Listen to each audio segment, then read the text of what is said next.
Estados Unidos llega a las elecciones con una polarización extrema. Animosidad entre demócratas y republicanos ronda el 90% y hace temer por la salud de la democracia. A mediados de 1990, alrededor de un 20% de demócratas y republicanos en Estados Unidos tenían una percepción negativa de la oposición. Pero en solo 2 décadas esa animosidad se ha disparado a tal punto que hoy la cifra ronda el 90%. Es tan extrema la polarización que se respira en el país que 1 de cada 3 ciudadanos, de acuerdo con un estudio reciente del Centro Hoover, cree que la violencia se justificaría si con ella se impide el ascenso de otro al poder. Algo inimaginable en un país como Estados Unidos, pero que tiene a más de uno preocupado por la salud de la democracia estadounidense. Especialmente en el marco de unas polémicas elecciones presidenciales en las que llueven las acusaciones de fraude y se ve al otro como un enemigo casi existencial. Esto es más profundo que una competencia por el poder y va más allá de perspectivas divergentes en las políticas públicas. Es un disgusto visceral por el otro que se ha incrementado desde la llegada de Donald Trump a la Casa Blanca en 2016 y sus 4 años fomentando la división para reinar, afirma John Green, director del centro político Ray Bliss en la Universidad de Akron. Pero Trump, sostiene el mismo Green, es solo la expresión de un problema mucho más profundo que lleva años cocinándose en una olla de presión, que ahora está a punto de estallar.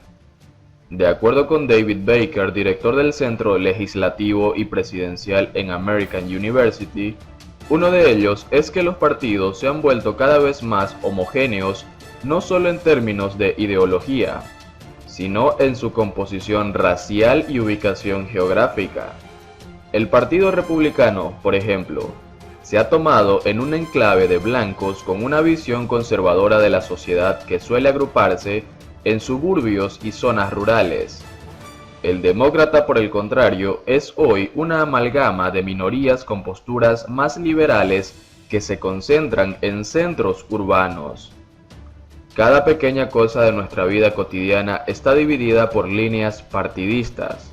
Simplemente no tenemos contacto con personas que piensan distinto, y si no tenemos ese contacto ni interactuamos con ellos, es improbable que una persona se vea expuesta a información que pueda cambiar o moderar las creencias sociales y políticas, sostiene Baker. Ese es el caso, al menos de John Ritter, un residente del norte de Virginia que dice no tener un solo amigo demócrata.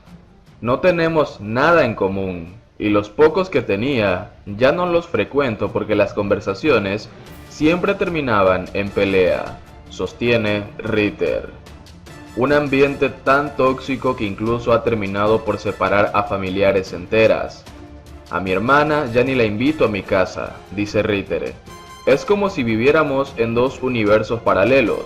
Si bien esas divisiones no son nuevas, muchos consideran que vienen desde la Guerra Civil de 1861, cuando el sur se enfrentó con el norte por la abolición de la esclavitud. Se han acentuado en años recientes por otros 2 factores, la tecnología y cómo ésta ha transformado de manera de consume la información y la militarización de esas rivalidades para alcanzar objetivos políticos.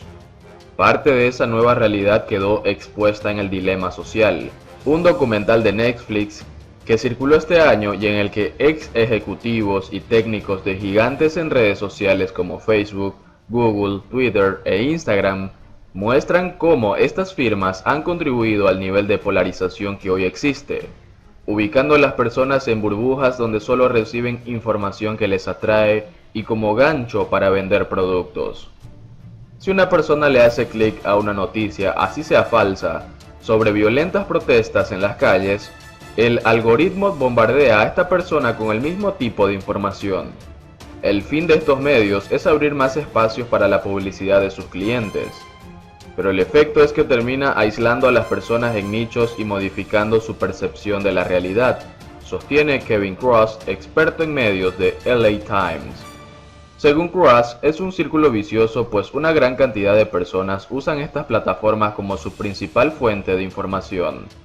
Aunque las redes no son enteramente responsables por el clima actual, sí han amplificado un fenómeno que se venía consolidando desde la década de los 90, cuando aparecieron cadenas de televisión tipo Fox y MSNBC, que claramente tomaron partido a favor de posturas liberales o conservadoras.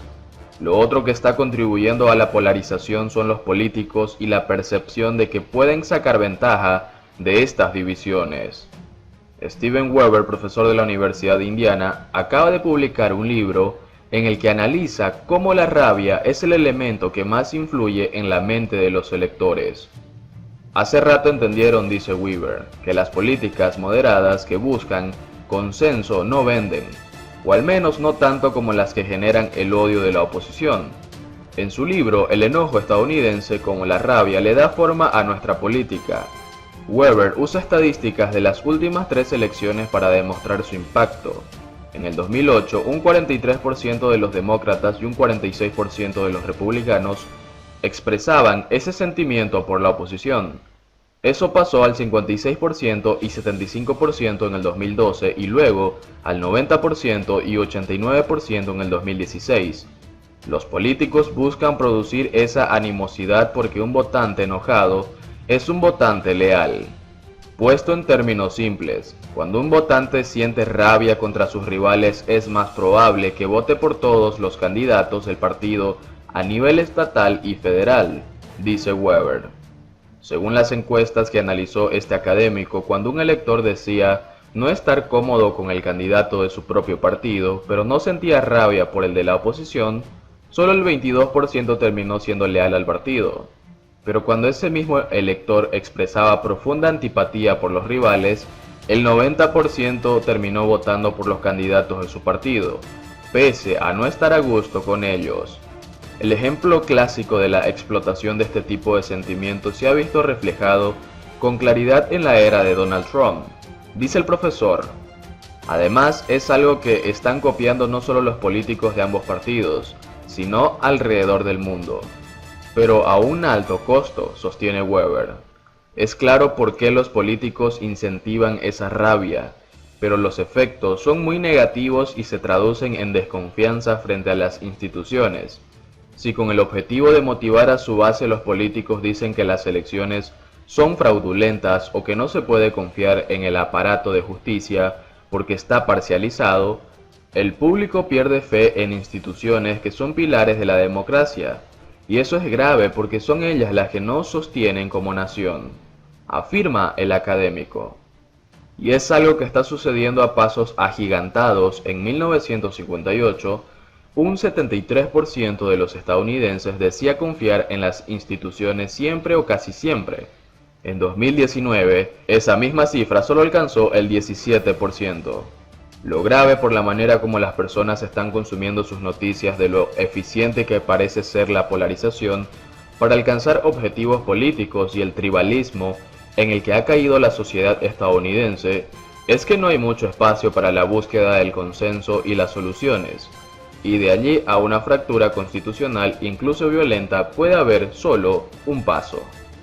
El voto anticipado ya supera en Estados Unidos al del 2016. La votación anticipada o por correo para las elecciones del 3 de noviembre en Estados Unidos ya es más numerosa que en las elecciones de 2016, según un estudio independiente publicado el domingo. 9 días antes de la votación el proyecto electoral de Estados Unidos, un centro de estudios de la Universidad de Florida, anunció que hasta el domingo más de 59 millones de votantes ya habían sufragado. En 2016 votaron por adelantado 57 millones de estadounidenses, ya sea en persona o por correo, según el sitio web de la Comisión de Asistencia Electoral. Preocupados por la pandemia de coronavirus o motivados por los riesgos del enfrentamiento electoral entre el presidente republicano Donald Trump y el ex vicepresidente demócrata Joe Biden, los estadounidenses votaron por adelantado por millones. Hasta ahora los demócratas, que han estado impulsando la votación anticipada este año, lideran el número de votos emitidos hasta ahora. pero no está claro si esto puede ser una indicación de tendencia sobre el resultado final. Por su parte, Trump y los republicanos han dicho que la votación por correo abre posibilidades de fraude y se espera que muchos votantes republicanos sufragen el día de las elecciones, el 13 de noviembre. El proyecto electoral predice en total de más de 150 millones de estadounidenses podrían votar este año. La participación en los comicios de 2016 fue de 137 millones.